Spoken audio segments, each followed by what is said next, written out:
तो आप तो आनंद मूर्ति कृष्ण के परमोपासक हैं, इसलिए आपके दर्शन से लोगों को भी आनंद मिलता है। आज आप स्वयं उदास हैं, क्यों? कहां से आ रहे हैं, कहां जा रहे हैं? नारद जी बोले, आपको ही ढूंढ रहा था महाराज।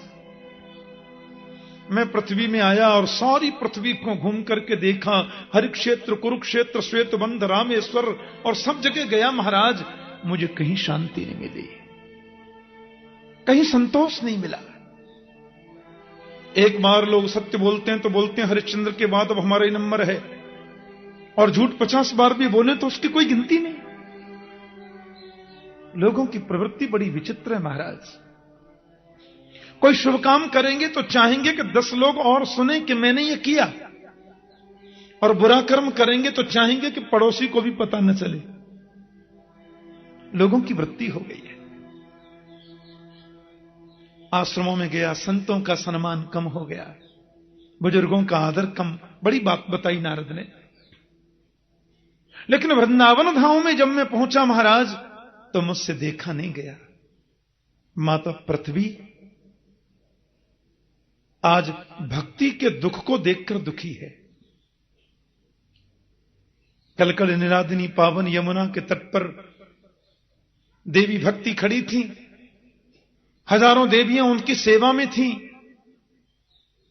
उनके पुत्र ज्ञान वैराग्य एकदम सुषुप्तावस्था में पड़े थे, वृद्ध हो चले हैं दोनों। भक्ति ने मुझे अपना पूरा परिचय दिया, अपने दुख का कारण बताया, और मैंने ज्ञान वैराग्य दोनों के बुढ़ापा को दूर करने का सतत प्रयास किया। वेद पाठ किया, वेदांत पाठ किया, गीता पाठ है मुहुर्मुहु, बार बार गीता पाठ भी किया। लेकिन पाठ करूं तब तक तो ज्ञान वैराग्य युवक होते जाएं, पाठ को विराम देती दोनों वृद्ध होकर पड़ जाएं। माता भक्ति बहुत दुखी है। मैंने भक्ति को उनके स्वरूप का अबोध भी कराया। कतो याहूतस्तु भगवान याति नीच ग्रहेष्वपि। हे भक्ति देवी, तुम जिस घर में चली जाती हो, वो तो चाहे कर्मा का घर सही, चाहे रैदास का भक्त सही, चाहे सदना कसाई का घर सही, चाहे सबरी भिलनी का घर सही, जिस घर में तुम चली जाती हो उस घर में तो गोविंद जाते ही हैं। और मुक्ति को प्रभु ने तुम्हारी दासी बनाकर के रख छोड़ा है। माया तो नर्तकी है, तुम तो मालकिन हो देवी। लेकिन भक्ति माता ने कहा, वो सब ठीक है नारद जी, पर माता युवती और वृद्ध हो जाए पुत्र, इससे बड़ा कष्ट मां के लिए और क्या हो सकता है। क्योंकि जिस चीज के ग्राहक कम हो जाते हैं ना, उसको सस्ते में बेचना पड़ता है। प्यार से बोलो जय श्री कृष्ण। ग्राहक जिसके कम, उसको सस्ते में बेचना पड़ेगा। महाराज, मैंने भक्ति माता के सन्मुख ज्ञान वैराग्य दोनों की वृद्धता के निवारण के लिए बहुत प्रयास किया, लेकिन मैं सफल न हो सका। तो आकाशवाणी ने बोल दिया कि तुम चाहते हो तो सत्कर्म करो। अब यही जानने के लिए आपके चरणों में आया हूं कि वो सत्कर्म क्या है, मुझे कौन सा सत्कर्म करना चाहिए, और कौन सत्कर्म वास्तव में सुख की अनुभूति कराएगा। सनत कुमार बड़े मुस्कुराए और एक बड़ी सुंदर बात कही कि सत्कर्म सूचको नूनम ज्ञान यज्ञ स्मृतो बुधई श्रीमद् भागवतालाप सतु गीत शुकादि भी। जिस सत्कर्म के लिए आपसे कहा गया है भगवान, वो सत्कर्म तो भागवत ज्ञान यज्ञ है।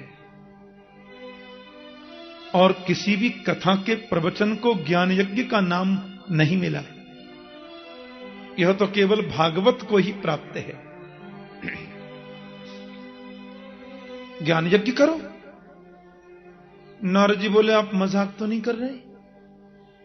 मैंने वेद का पाठ कर लिया, वेदांत पढ़ लिया महाराज, गीता पाठ भी सुना दिया, केवल भागवत से क्या होगा? सनत कुमारों ने सुंदर बात कही कि वेदो पनिषदा सारा जाता भागवती कथा। वेद और उपनिषदों का सार ही भागवत है। बल्कि आप यूं समझें कि वृक्ष का पूरा सार फल में होता है। वैसे तो पूरा वृक्ष ही रसमय है, पर हम ये सोचने लगे कि आम के वृक्ष में से जब फल निकलता है तो फल की प्रतीक्षा क्यों की जाए, डाली तोड़ के ही खाना शुरू कर दो ना। डाली तोड़ करके खाओगे तो दांत ही निकल जाएंगे, मुख तो मीठा नहीं हो सकता। लेकिन प्रतीक्षा करेंगे तो पृथक भूता फलाकृति, संपूर्ण वृक्ष का जो सार है वो फल की आकृति के रूप में प्रकट होता है।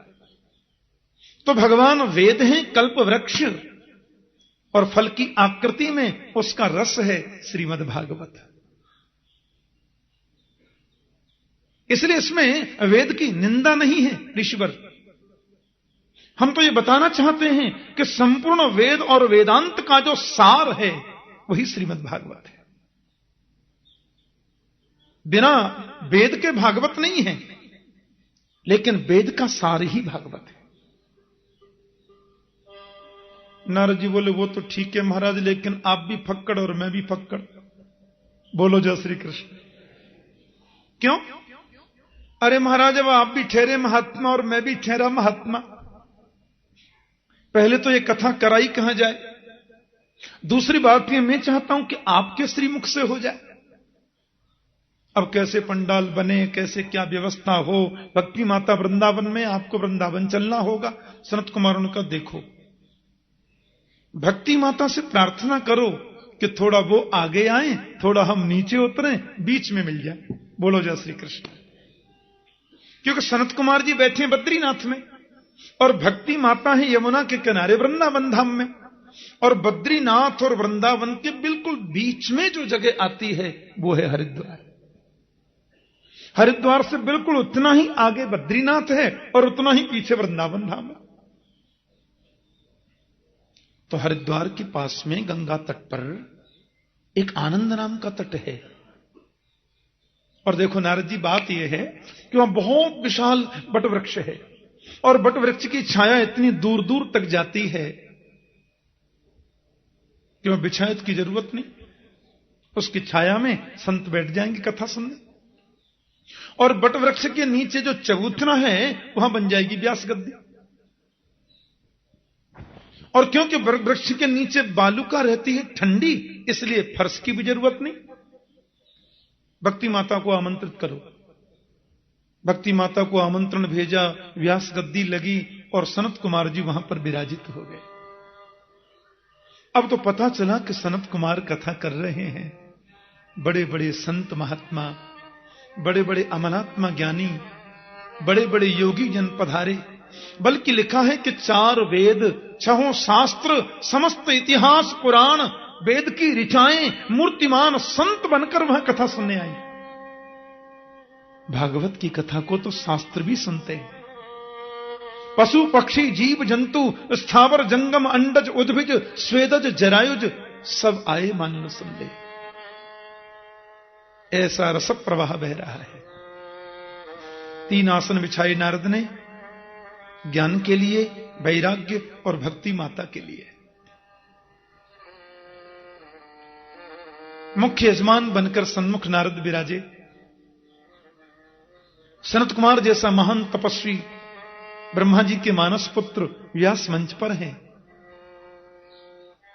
भागवत की महिमा का गान किया। काशी वास करने से, गंगा स्नान करने से, जीवन पर्यंत तीर्थों में रहने से जो फल प्राप्त होता है वह फल अनायासेन तत्सर्वम सप्ताह श्रवणे लभेत। भागवत श्रवण से प्राप्त हो जाता है। बहुत महिमा बताई भागवत जी की। नारद जी ने कहा मुझे कुछ अनुमति है महाराज।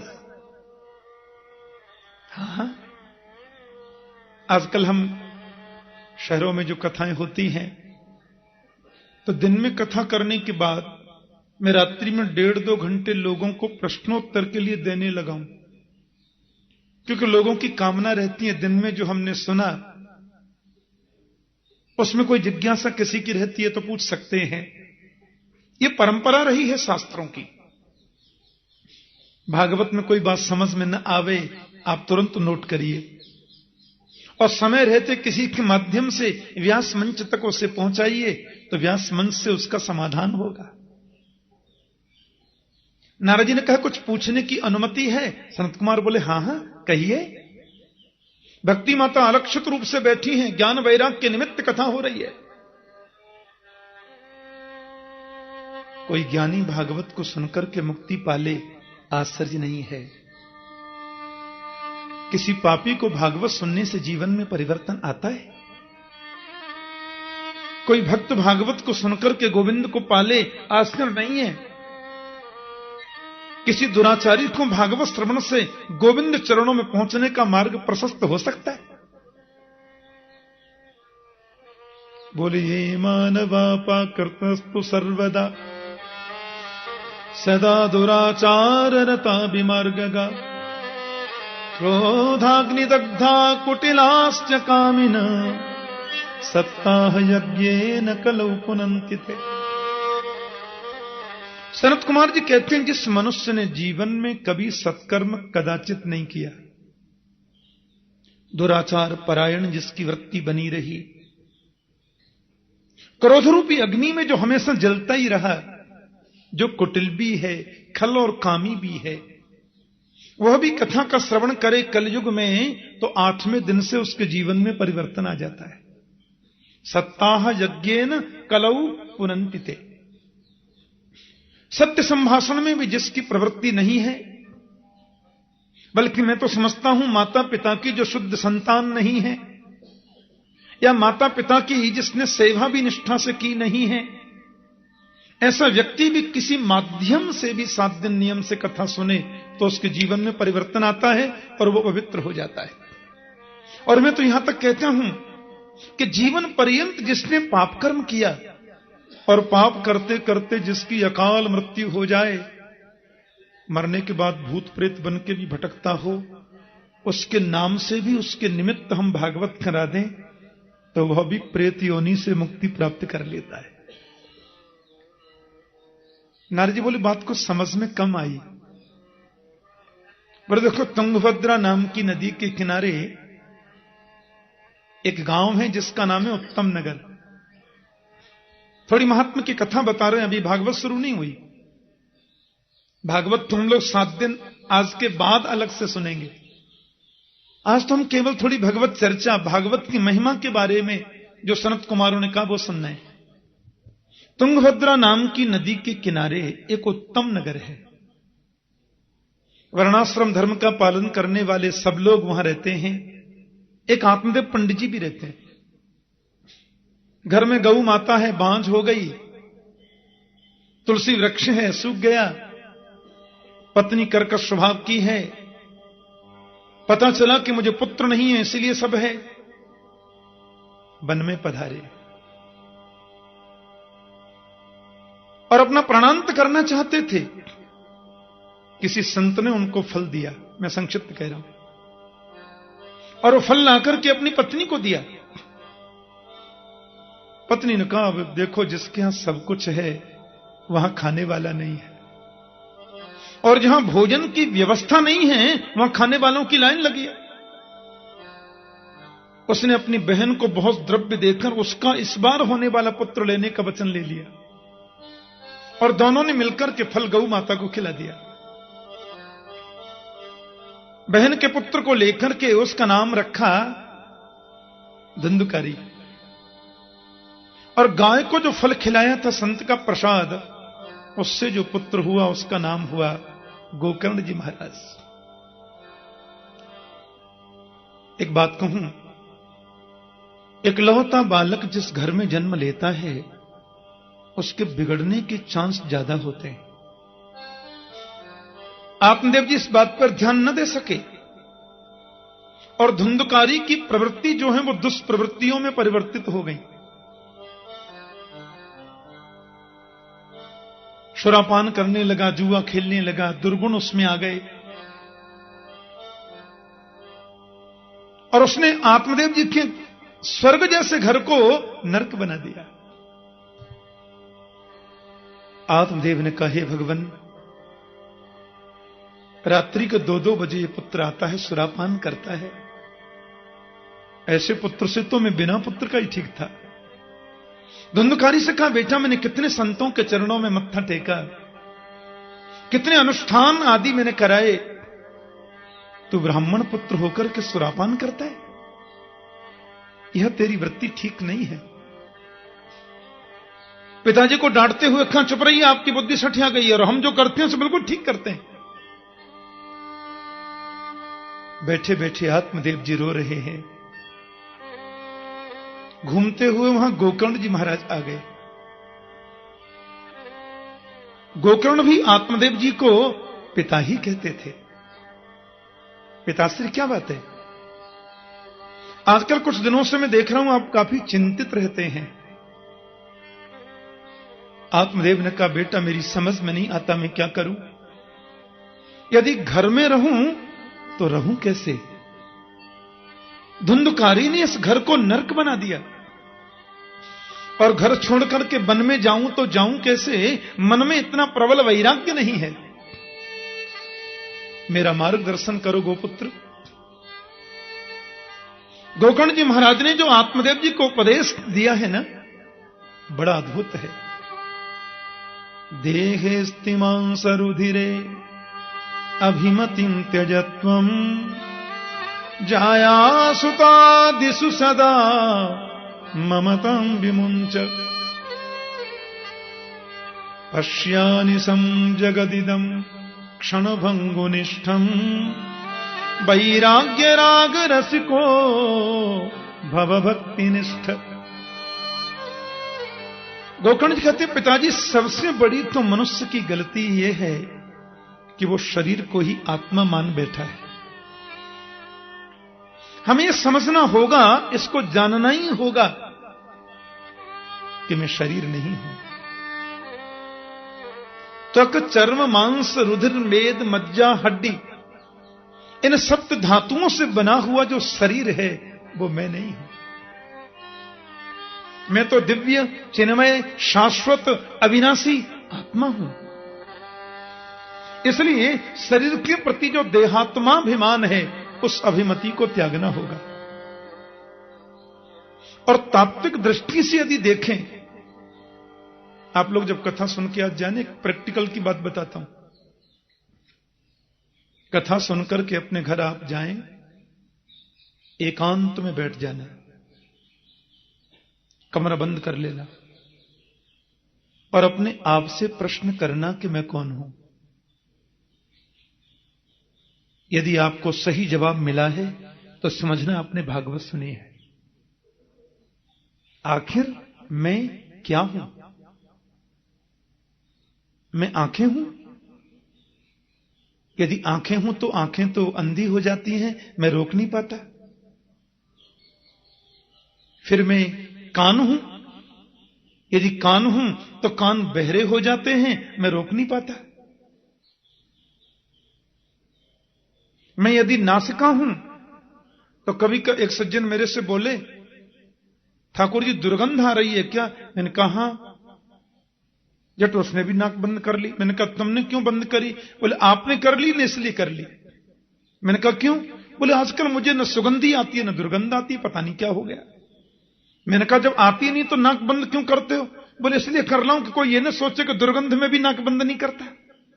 मेरी नाक तो परमहंस हो गई है। कभी कभी नाक भी काम करना बंद कर देती है, कभी कभी कान भी सुनना बंद कर देते हैं, लोग मशीन लगाए फिरते हैं। तो ये कंफर्म हो गया कि मैं न नाक हूं न कान हूं। तो फिर मैं क्या हूं? ओहो, मैं शरीर हूं। यदि शरीर में हूं तो कम से कम इसको मरने तो नहीं देना चाहिए। ये शरीर मर जाता है। कितना ही बादाम रोगन की मालिश करा लो, कितना ही शिलाजीत और च्यवन प्राश और स्वर्ण भस्मी और जन कौन कौन सी भस्मी खाओ, शरीर तो फिर भी मर जाता है। अच्छा, कभी कभी ये पूछना अपने आप से कि जन्म से पहले मैं कहां था और मरने के बाद मैं कहां चला जाता हूं। ये जितना भी दुनिया का चक्कर है वो जन्म के बाद और मरने के पहले ही क्यों है? जन्म से पहले कोई चक्कर नहीं और मरने के बाद कोई चक्कर नहीं। अच्छा, जन्म और मृत्यु की बात छोड़ो, इसमें तो थोड़ा लंबा डिस्टेंस है। मैं तो आपसे यह कह रहा हूं, आप ये सोचो कि रात में हम सोते हैं तो कहां चले जाते हैं। एक आदमी आया और आकर के बोला, ठाकुर जी आज तो भगवान ने मुझे बचाया। मैंने कहा क्या हुआ? बोले मेरे ऊपर पंखा गिर गया। अरे मैंने कहा तुमने गिरने क्यों दिया? मैं तो सो रहा था ना महाराज, मेरे को नहीं मालूम। वो तो तब पता चला जब वो गिर गया। तो अपने आप से पूछो कि रात में हम सोते हैं तो कहां चले जाते हैं।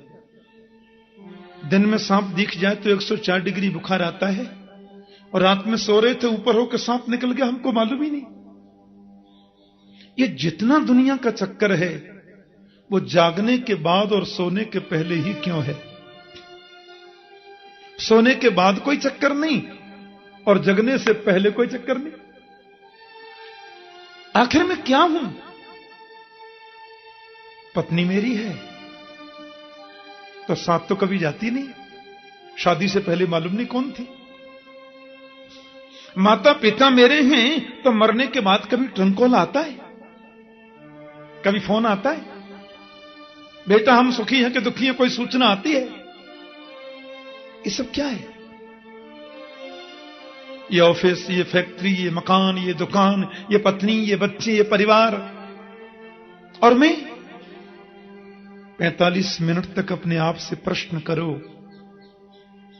अंतर हृदय से एक आवाज निकलेगी, चल रे हंसा अमर लोक को, यहां कोई नहीं तेरा है।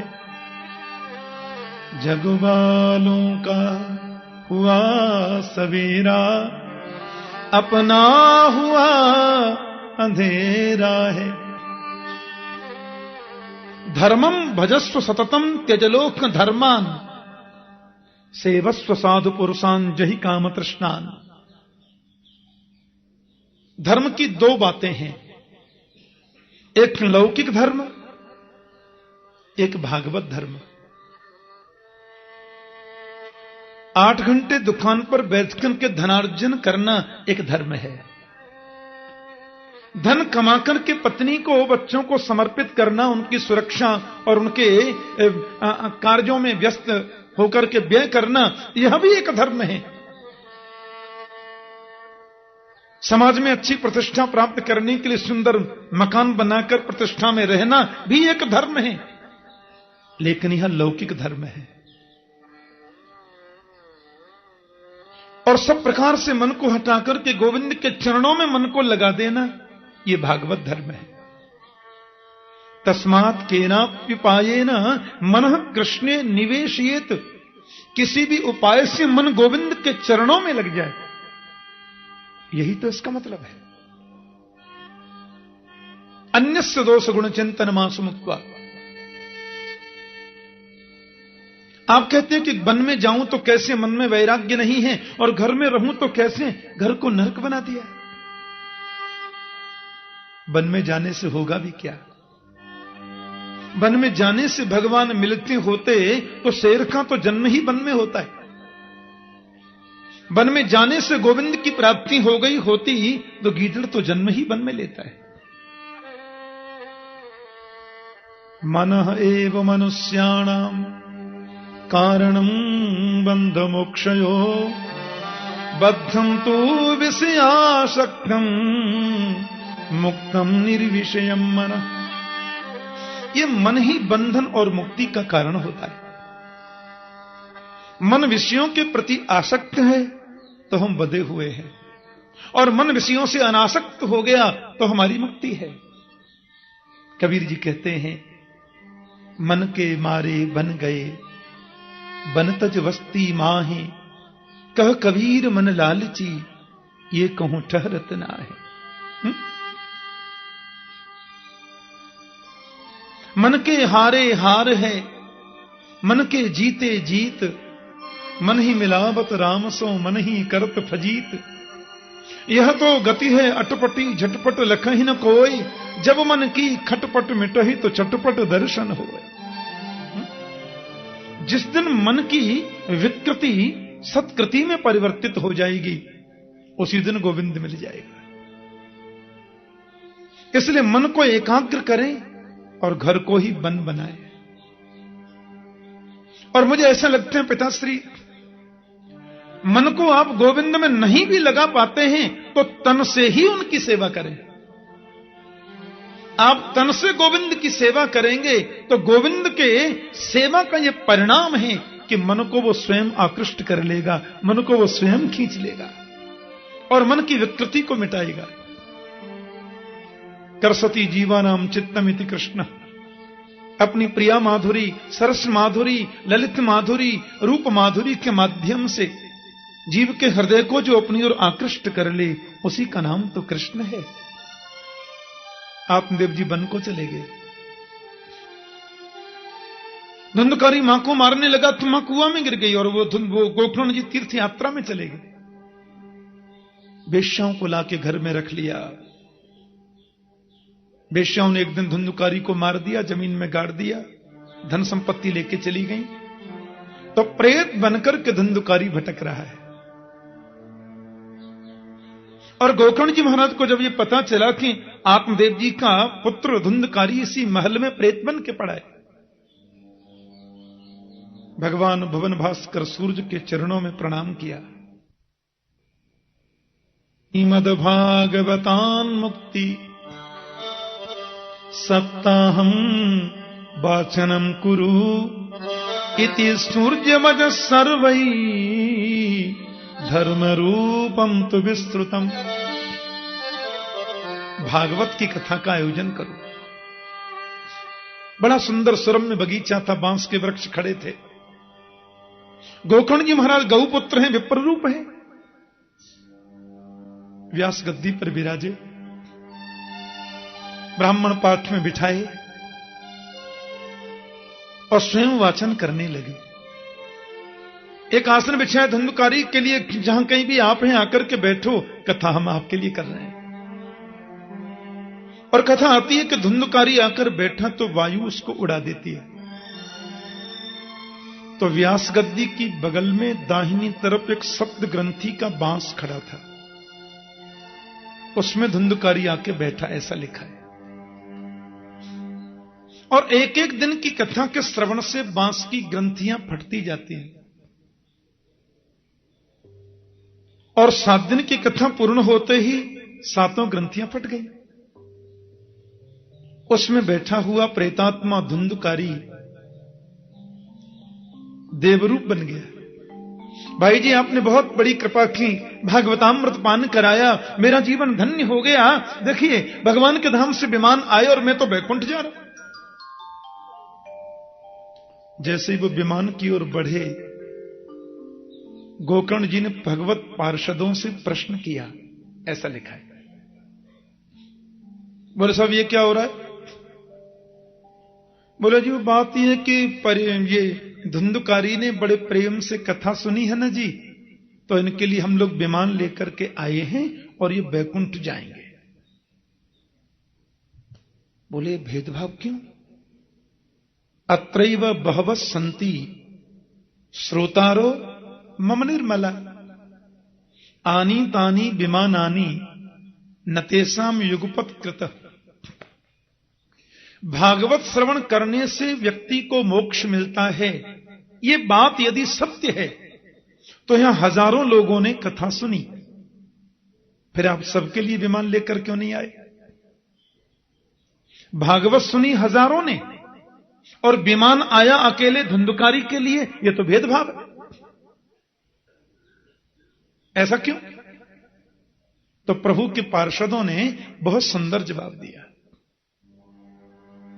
श्रवणस्य विभेदेन फलभेदोऽत्र संस्थितः श्रवणं तु कृतं सर्वैः न तथा मननं कृतं। श्रवण के भेद से फल में भी भेद हो गया। भागवत तो वही है, पर श्रवण करने वालों की जो पद्धति है उस पद्धति के भेद से कथा के फल में भेद हो गया।